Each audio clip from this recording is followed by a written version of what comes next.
Welcome student आज की video फिर से रहेगी एमसीक्यूज बेस्ड। तो वीडियो को पूरा देखिए, एंड तक सब्सक्राइब करिए अगर आप चैनल पे नए हैं, लाइक करिए, शेयर करिए और कमेंट करिए अगर कोई भी क्वेरी है तो बात ये कि ये क्वेश्चन रहेंगे सारे के सारे सोशियोलॉजी के ऊपर।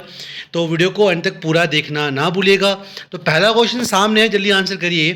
क्वेश्चन नंबर 126 कह रहा है the worker who sell their labour and do not own their owns mean of production are. जल्दी से बताइए क्या आंसर होगा इसका। वो वर्कर जो सेल करते हैं अपनी लेबर को and do not own their own means of production, वो अपनी ही मीन्स ऑफ प्रोडक्शन को ओन नहीं करते हैं, ठीक है, उन्हें क्या कहते हैं। ठीक है, जल्दी से बताइएगा इसका आंसर। इससे पीछे वाले जितने भी क्वेश्चन देखना चाहते हो तो आप पीछे वाली वीडियोस मेरी प्लेलिस्ट में देख सकते हो, आपको सामने मिल जाएंगी। ठीक है, जो कि मॉक टेस्ट बहुत सारे रहेंगे आपके सुपरवाइजर एग्जाम के लिए, वो सारे आप देख सकते हो। फिलहाल इसका आंसर दीजिए मुझे, अगर कोई भी क्वेरी आप कमेंट कर सकते हैं।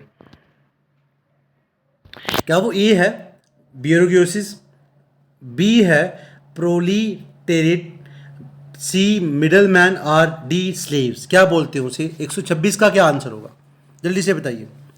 तो राइट आंसर रहेगा इसका student B, proletariat is the right answer. चलिए नेक्स्ट क्वेश्चन पे, क्वेश्चन सामने आंसर करिए। तो division of class in a capitalist society is based on, जल्दी से बताइए क्या आंसर होगा। तो division of class in a capitalist society, जल्दी से बताइए क्या होगा। क्लास की डिवीजन कैपिटलिस्ट सोसाइटी में किसके ऊपर बेस करती है? A the ownership of property, B the change in relationship, C the production of commodity and D the surplus value. जल्दी से बताइए राइट आंसर क्या होगा।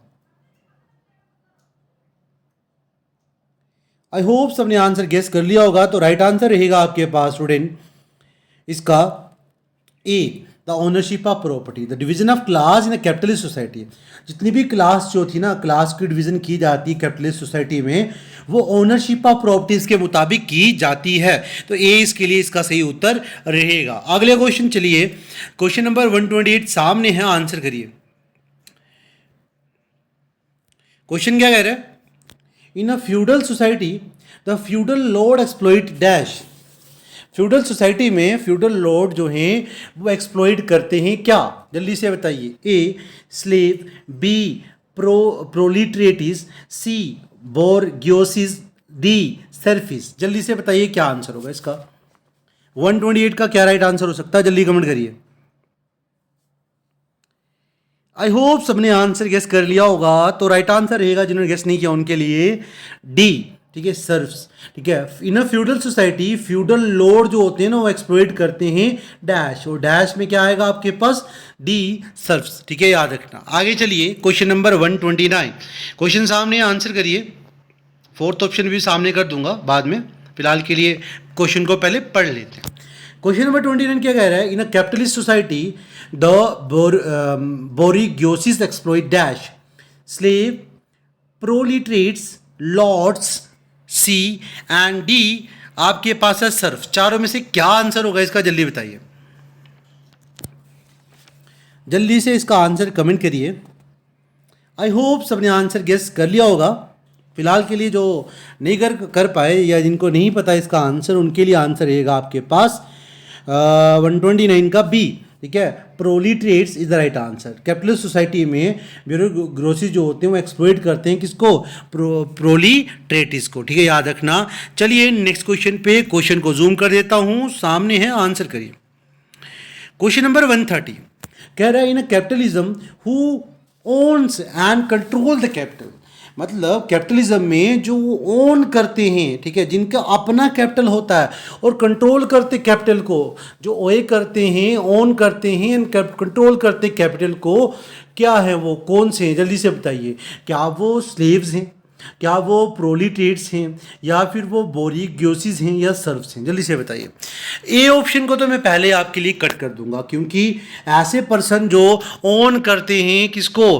कैपिटलिज्म को, तो वो इसमें नहीं आ सकते, स्लेव्स में। ठीक है, याद रखना। फिर बाकी के तीन ऑप्शन में से क्या इसका आंसर होगा, जल्दी से बताइए। इन तीन में से ये तो हमने कैंसिल कर दिया, जल्दी से बताइए। 128 सॉरी 120 यानी कि 130 का आंसर जल्दी से बताइए। पहला तो कैंसिल कर दिया, तीनों में से क्या आंसर होगा?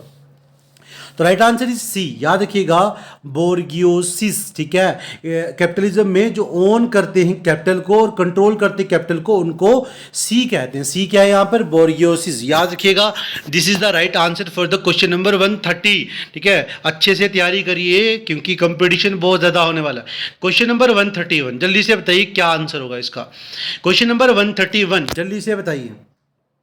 कह रहे the dash posits the idea that every economic order grow to a state of maximum efficiency while at the same time developing internal contradiction or weaknesses that contribute to its decay।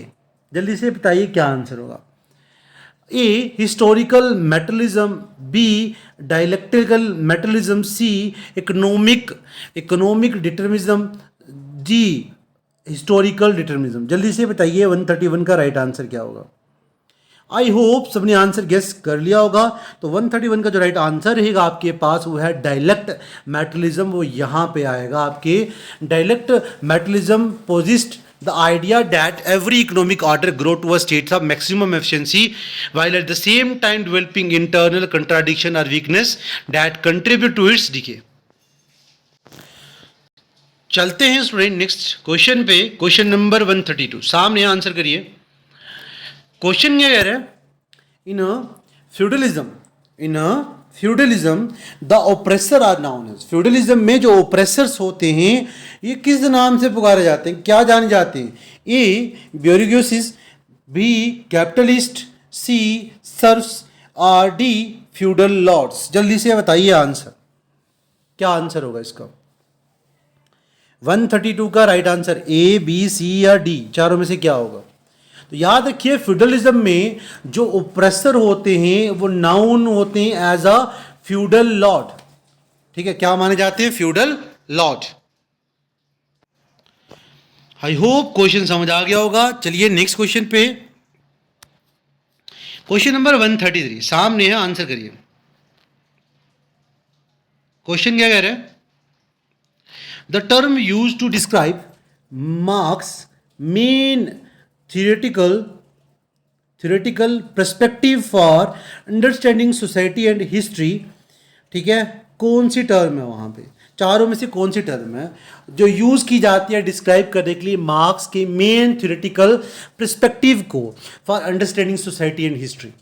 समझने के लिए history और society को इनमें से कौन सा ऐसी टर्म है जो यूज़ की जाती है डिस्क्राइब करते हैं हम मार्क्स के मेन थ्योरेटिकल पर्सपेक्टिव को? उससे क्या वो ए है हिस्टोरिकल मैटरलिज्म, क्या वो बी है डायलेक्टिकल मैटरलिज्म, क्या वो सी है इकोनॉमिक डिटर्मिनिज्म, या फिर वो डी है हिस्टोरिकल डिटर्मिनिज्म? चारों में से क्या आंसर है? वो ए है, बी है, सी है या डी है? जल्दी से कमेंट बॉक्स पे कमेंट करके बताइए 133 के लिए राइट आंसर। आई होप सबने आंसर गेस कर लिया होगा, तो ये इसके लिए आपका सही उत्तर रहेगा। चलिए नेक्स्ट क्वेश्चन पे। Question number 134 according to Marx anything in the external world that is used to produce material need and maintaining existence is termed as. Marx के मुताबिक कोई भी ऐसी एक्सटर्नल वर्ल्ड की चीज़ जो यूज़ की जाती है प्रोड्यूस करने के लिए मटेरियल नीड्स एंड मेंटेन किया जाता है, मेंटेनिंग एग्जिस्टेंस को मेंटेन करने के लिए यूज़ की जाता है, उस टर्म को किस टर्म से कहा जाता है या कौन सी टर्म उसके लिए यूज़ की जाती है? क्या वो ए है मोड्स ऑफ प्रोडक्शन, क्या वो बी है फोर्स ऑफ प्रोडक्शन, क्या वो सी है रिलेशन ऑफ प्रोडक्शन, क्या वो डी है मीन्स ऑफ प्रोडक्शन? 134 का राइट आंसर जल्दी जल्दी कमेंट करिए कमेंट बॉक्स पे। आई होप सबने आंसर गेस कर लिया होगा। तो 134 का जो राइट आंसर रहेगा स्टूडेंट वो आपके लिए डी, ठीक है। अकॉर्डिंग टू मार्क्स जो भी एक्सटर्नल वर्ल्ड को, कोई भी ऐसी चीज़ जो एक्सटर्नल वर्ल्ड के लिए यूज़ की जाती है टू प्रोड्यूस मटेरियल नीड और maintain existence is termed as means of production. याद रखिएगा 134 का जो आंसर है वो है डी। चलिए 135 पे। 135 कह रहा है Marx denote land animal tools machineries etcetera are example for the, जल्दी से बताइए। A mode of production, B force of production, C means of production and D relation of production. चारों में से क्या आंसर होगा? मार्क्स डिनोट करता है लैंड, एनिमल, टूल, मशीनरी, किसकी एग्जांपल्स के तौर पे? ठीक है, ए, बी, सी या डी, चारों में से क्या आंसर है इसका?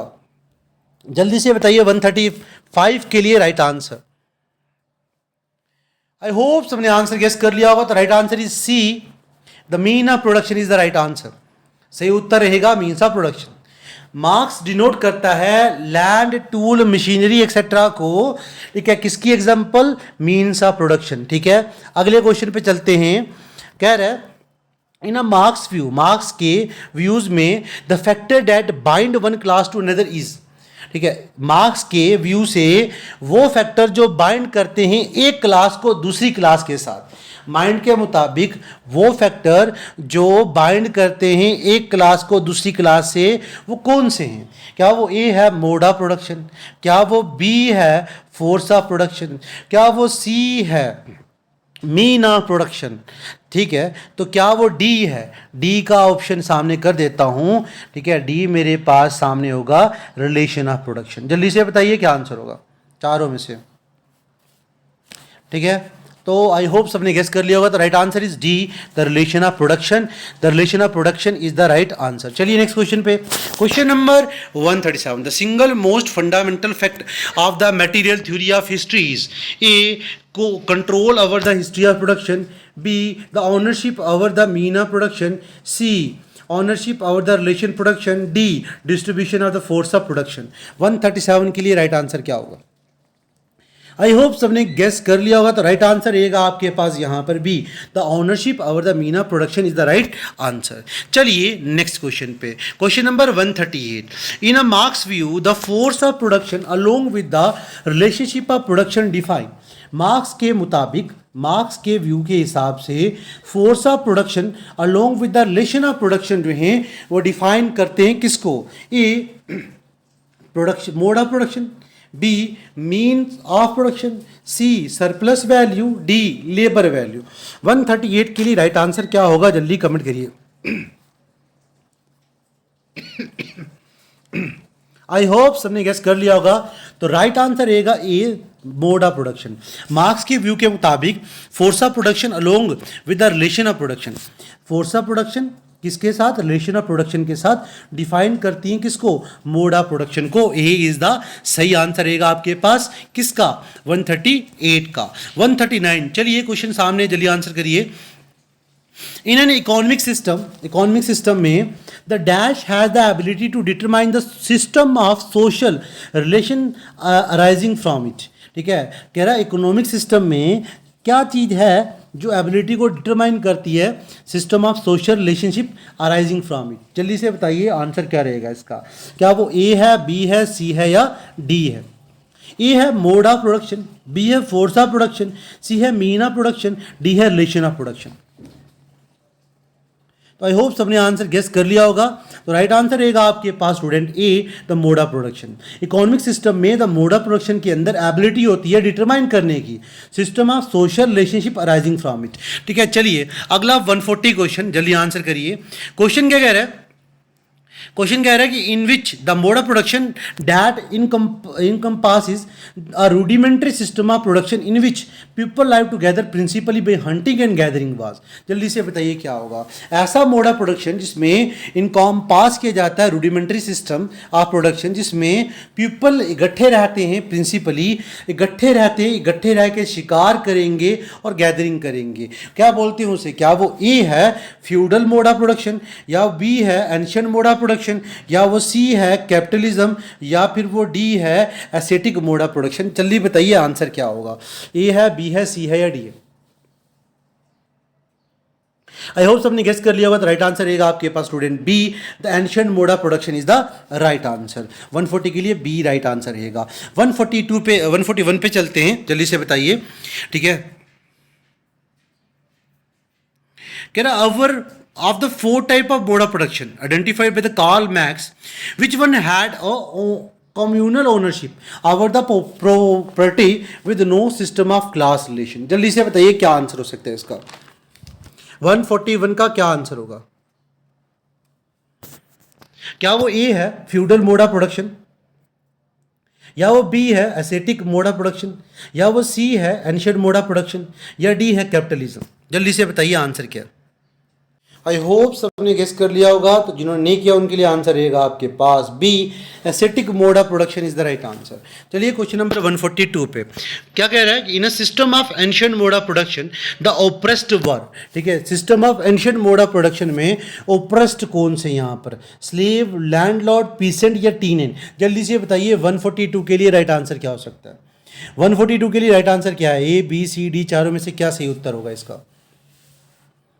आई होप सबने गेस कर लिया होगा, तो 142 के लिए जो राइट आंसर रहेगा वो है ए, स्लेव। ठीक है, एंशिएंट मोड ऑफ प्रोडक्शन के मुताबिक ओप्रेसर वो होते थे जो क्या रहेंगे, स्लेव, गुलाम रहते हैं उनको कहते हैं। ठीक है, एंशिएंट मोड ऑफ प्रोडक्शन के मुताबिक ओप्रेसर जो हैं वो स्लेव हैं, तो ए इसका सही उत्तर रहेगा। अगला क्वेश्चन सामने आंसर करिए 143 कह रहा है the feudal mode of production provided landholder with the power of coercion over the class of A. proletariats, B. bourgeoisie, C. serfs and D. capital। 143 के लिए आंसर क्या रहेगा, जल्दी से बताइए। चारों में से कैसे इसका उत्तर होगा। आई होप सबने गेस कर लिया होगा, तो राइट आंसर रहेगा इस क्वेश्चन का C, serf is the right answer. C इसका सही उत्तर है। चलिए नेक्स्ट क्वेश्चन पे, क्वेश्चन नंबर 144 सामने आंसर करिए। A contribution to the critique of political economy was written in the year। वो कंट्रीब्यूशन जो क्रिटिक ऑफ पॉलिटिकल इकोनॉमी के लिए दिया गया, ठीक है, वो कब लिखा गया, 1857 ए, बी 1856, सी 1869 एंड डी 1859। चारों में से क्या सही आंसर होगा इसका।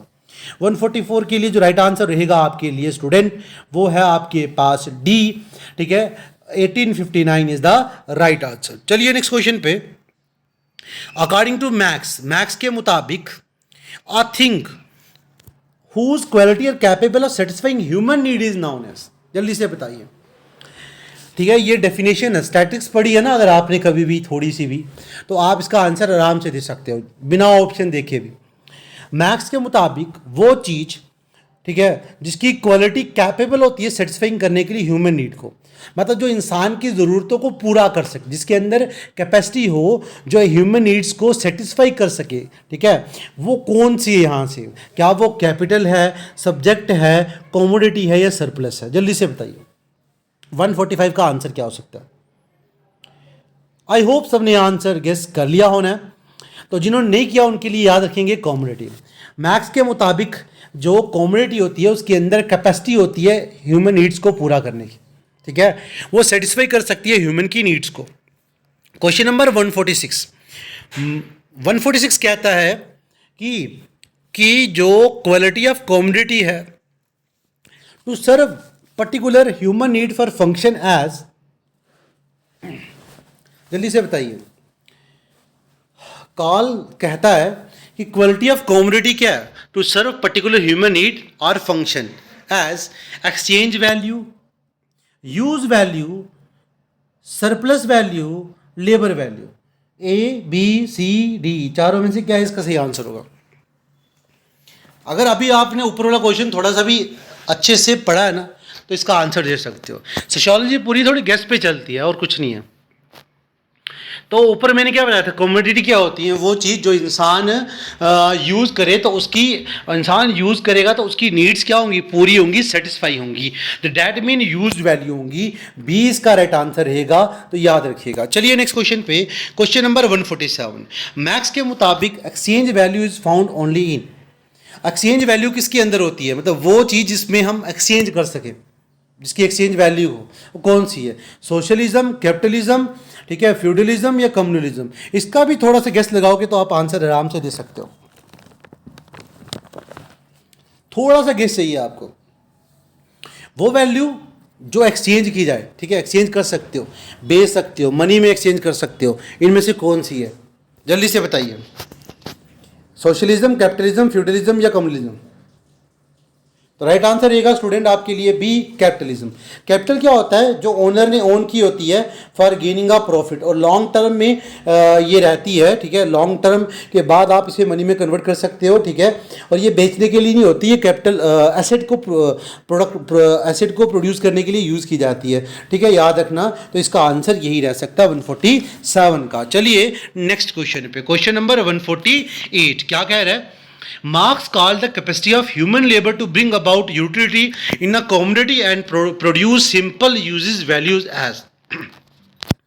मार्क्स कहता है कि कैपेसिटी जो है इंसान की, ह्यूमन लेबर की, ऐसी कैपेसिटी है कि वो ब्रिंग कर सकती है, यूटिलाइज कर सकती है कॉमोडिटी को, ठीक है, प्रोड्यूस कर सकती है सिंपल यूज़ वैल्यू में, ठीक है। मतलब कि इंसान के अंदर ऐसी कैपेसिटी है कि वो क्या करता है, किसी भी चीज़ को लेकर यूटिलाइज करके उसका यूज़ कर सकता है या उसको यूज़ में ला सकता है, उसकी यूजिंग वैल्यू को बना सकता है, ठीक है। वो कौन सी है? Useful labour, abstract labour, distinct labour या डेफिनेट लेबर? क्या आंसर होगा 148 के लिए? जल्दी से बताइए।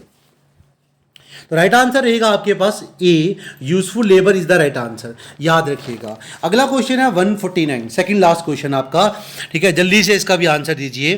कह रहा है कि marks stated that the product of useful labour assume the form of commodity only. Marks stated कर रहा है कि जो प्रोडक्ट हैं यूजफुल लेबर के अज्यूम किए जाते हैं the form of commodities only in, किस में किया जाएगा? Feudalistic society, ancient society, agriculture society या कैपिटलिस्ट सोसाइटी? ए, बी, सी या डी, चारों में से क्या इसका राइट आंसर होगा? आई होप सबने आंसर गेस कर लिया होगा। तो राइट आंसर रहेगा स्टूडेंट आपके लिए D, capitalist society is the right answer. चलिए नेक्स्ट क्वेश्चन पे, आज की वीडियो का लास्ट क्वेश्चन कह रहा है according to the Marx exploitation take the form of surplus value in. Marx के मुताबिक एक्सप्लॉइटेशन जो होती है वो फॉर्म ले लेती है सरप्लस वैल्यू की, कब या किस में? फ्यूडल सोसाइटी में, कैपिटलिस्ट सोसाइटी में, या फिर एंशंट सोसाइटी में, या फिर एग्रीकल्चर सोसाइटी में? क्या आंसर होगा इसका? जल्दी से बताइए, चारों में से क्या इसका सही उत्तर होगा? ए, बी, सी या डी? चारों ऑप्शन सामने कर दिए, जल्दी से आंसर करिए। आई होप सबने आंसर गेस कर लिया होना है। तो राइट आंसर रहेगा इसका भी आपके पास student B, the feudal society is the right answer. 150 का जो आंसर रहेगा वो है बी। तो याद रखिएगा, वीडियो को शेयर करो ज़्यादा से ज़्यादा जितना हो सके, ताकि और ज़्यादा सब्सक्राइबर बढ़े, और ज़्यादा अच्छी वीडियो मैं आपके लिए लेकर आऊँ जो आपके एग्जाम के लिए बहुत ज़्यादा इंपॉर्टेंट होने वाली हैं, ठीक है। तो thank you for watching this video, मिलते हैं नेक्स्ट वीडियो में।